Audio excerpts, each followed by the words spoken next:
ರಾಜ್ಯದಲ್ಲಿ ಈ ಪ್ರಮಾಣದಲ್ಲಿ ಈ ಮೈಕ್ರೋ ಫೈನಾನ್ಸ್ ಸಿಬ್ಬಂದಿಗಳ ಈ ಆಟಾಟೋಪ ಅಥವಾ ಅವರು ಬಾಲ ಬಿಚ್ಚಲಿಕ್ಕೆ ಸರ್ಕಾರ ಕೂಡ ಒಂದು ಕಡೆಯಲ್ಲಿ ಕಾರಣ ಅಂತ ಹೇಳಲಾಗ್ತಾ ಇದೆ. ಏಕೆಂದರೆ ಮಹಿಳೆಯರಿಗಾಗಿರಬಹುದು, ರೈತರಿಗಾಗಿರಬಹುದು, ಬ್ಯಾಂಕ್ನಲ್ಲಿ, ಸಹಕಾರಿ ಬ್ಯಾಂಕ್ನಲ್ಲಿ ಅಷ್ಟು ಈಸಿಯಾಗಿ ಸಾಲ ಸೂಲ ಸಿಗ್ತಾ ಇಲ್ಲ. ಹಾಗಾಗಿಯೇ ಜನ ಮೈಕ್ರೋ ಫೈನಾನ್ಸ್ನತ್ತ ಮುಖ ಮಾಡ್ತಾ ಇದ್ದಾರೆ. ಈಗ ಅದೇ ಮೈಕ್ರೋ ಫೈನಾನ್ಸ್ ಸಿಬ್ಬಂದಿಗಳು ಜನರನ್ನು ಹಿಂಡಿ ಹಿಪ್ಪೆ ಮಾಡ್ತಾ ಇದ್ದಾರೆ. ಈ ಕುರಿತಂತೆ ಪಬ್ಲಿಕ್ ಟಿವಿ ಒಂದು ರಿಯಾಲಿಟಿ ಚೆಕ್ ಅನ್ನು ನಡೆಸಿದೆ. ಅದರಲ್ಲಿ ಏನೆಲ್ಲ ಗೊತ್ತಾಗಿದೆ ಬನ್ನಿ ನೋಡ್ಕೊಂಡು ಬರೋಣ. ಮೈಕ್ರೋ ಫೈನಾನ್ಸ್ಗಳು ಬಾಲ ಬಿಚ್ಚೋಕೆ ಸರ್ಕಾರನೇ ಕಾರಣನ? ರಾಜ್ಯ ಸರ್ಕಾರದ ಮಹತ್ವಾಕಾಂಕ್ಷಿ ಉದ್ಯೋಗಿನಿ ಯೋಜನೆ ನೆನೆಗುದಿಗೆ. ಬ್ಯಾಂಕ್ ಸಿಬ್ಬಂದಿಗೆ ಈ ಯೋಜನೆ ಬಗ್ಗೆ ಮಾಹಿತಿಯೇ ಇಲ್ವಾ? ಪಬ್ಲಿಕ್ ಟಿವಿಯಲ್ಲಿ ಮೆಗಾ ರಿಯಾಲಿಟಿ ಚೆಕ್. ಮೈಕ್ರೋ ಫೈನಾನ್ಸ್ನವರ ಹಾವಳಿ, ಕಿರುಕುಳ, ಹಿಂಸೆ, ದರ್ಪ ಅವರದ್ದೇ ಎಲ್ಲೆಡೆ ಸುದ್ದಿ. ಮಹಿಳೆಯರನ್ನೇ ಟಾರ್ಗೆಟ್ ಮಾಡಿ ಸಾಲ ಕೊಟ್ಟು ಸಾಲದ ಶೂಲದಲ್ಲಿ ಸಿಲುಕಿಸಲಾಗುತ್ತಿದೆ. ಆದರೆ ಮೈಕ್ರೋ ಫೈನಾನ್ಸ್ ಈ ಪರಿ ಬಾಲ ಬಿಚ್ಚಿ ಜನರಿಗೆ ಕಾಟ ಕೊಡೋಕೆ ಕಾರಣ ಸರ್ಕಾರದ ಸಬ್ಸಿಡಿ ಸಾಲ ಯೋಜನೆ ಹಳ್ಳ ಹಿಡಿದಿದ್ದು. ಈ ಬಗ್ಗೆ ರಿಯಾಲಿಟಿ ಚೆಕ್ಗೆ ಪಬ್ಲಿಕ್ ಟಿವಿ ಇಳಿದಾಗ ಮಹಿಳೆಯರಿಗಾಗಿಯೇ ಇರುವ ಉದ್ಯೋಗಿನಿ ಸ್ವಯಂ ಉದ್ಯೋಗಕ್ಕಾಗಿ ಅತ್ಯಂತ ಕಡಿಮೆ ಬಡ್ಡಿ ದರದಲ್ಲಿ ಸಿಗುವ ಸಾಲದ ಬಗ್ಗೆ ಬ್ಯಾಂಕ್ಗಳಲ್ಲಿ ಮಾಹಿತಿಯೇ ಇಲ್ಲ ಅನ್ನೋದು ಗೊತ್ತಾಗಿದೆ.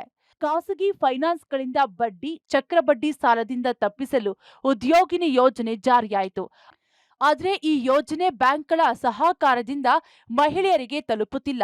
ಈ ಬಗ್ಗೆ ನಿಮ್ಮ ಪಬ್ಲಿಕ್ ಟಿವಿ ರಿಯಾಲಿಟಿ ಚೆಕ್ ನಡೆಸಿದ್ದು, ಈ ವೇಳೆ ಸತ್ಯ ಬಯಲಾಗಿದೆ. Reality check 1.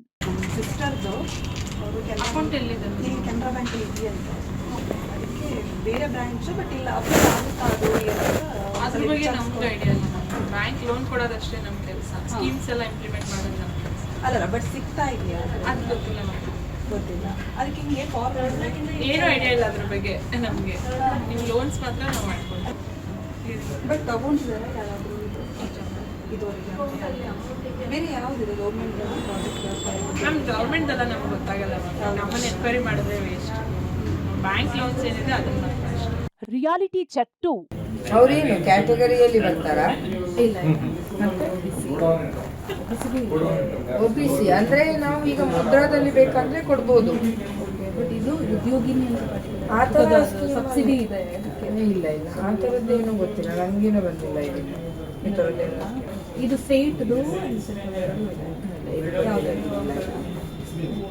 ಅಲ್ಲಿಗೆ ಬ್ಯಾಂಕ್ಗಳಲ್ಲಿ ಈ ಯೋಜನೆ ಬಗ್ಗೆ ನಯಾ ಪೈಸೆ ಮಾಹಿತಿ ಇಲ್ಲ ಅಂದಂಗಾಯ್ತು. ಈ ಯೋಜನೆ ಅನುಷ್ಠಾನಕ್ಕೆ ಬಂದ್ರೆ 3 ಲಕ್ಷದವರೆಗೆ ಕಡಿಮೆ ಬಡ್ಡಿ ದರದಲ್ಲಿ ಸರ್ಕಾರದಿಂದ 60,000 ಸಬ್ಸಿಡಿಯೊಂದಿಗೆ ಸಾಲ ಸಿಗುತ್ತೆ. ಆದ್ರೆ ಈಗ ಬಹುತೇಕ ಮಹಿಳೆಯರಿಗೆ ಈ ಸೌಲಭ್ಯ ಸಿಗುತ್ತಿಲ್ಲ. ರಾಜ್ಯದಲ್ಲಿ ದಿನದಿಂದ ದಿನಕ್ಕೆ ಮೈಕ್ರೋ ಫೈನಾನ್ಸ್ಗಳ ಅಬ್ಬರ ಹೆಚ್ಚಾಗ್ತಾನೆ ಇದೆ. ಇನ್ನೊಂದು ಕಡೆಗೆ ಮಹಿಳೆಯರಿಗೆ ಸರ್ಕಾರದಿಂದ ನೀಡಬೇಕಾಗಿರುವಂತಹ ಸಾಲ ಸೌಲಭ್ಯ ಯಾವುದೂ ಕೂಡ ಬ್ಯಾಂಕುಗಳ ಅಸಹಕಾರದಿಂದ ಅರ್ಹ ಫಲಾನುಭವಿಗಳಿಗೆ ಸಿಗ್ತಾ ಇಲ್ಲ. ಸರ್ಕಾರ ಮೈಕ್ರೋ ಫೈನಾನ್ಸ್ಗಳಿಗೆ ಮೂಗುದಾರ ಹಾಕುವಂತಹ ಜೊತೆಗೆ ಸರ್ಕಾರದಿಂದ ಇರುವಂತಹ ಕಿರು ಸಾಲ ಸೌಲಭ್ಯವನ್ನ ಅರ್ಹ ಫಲಾನುಭವಿ ಮಹಿಳೆಯರಿಗೆ ತಲುಪಿಸುವಂತ ಕೆಲಸ ಕೂಡ ಮಾಡಬೇಕಾಗಿದೆ. ಕ್ಯಾಮ್ರಾ ಪರ್ಸನ್ ರಾಜು ಜೊತೆ ಪವಿತ್ರ ಕಡತಲ, ಪಬ್ಲಿಕ್ ಟಿವಿ, ಬೆಂಗಳೂರು.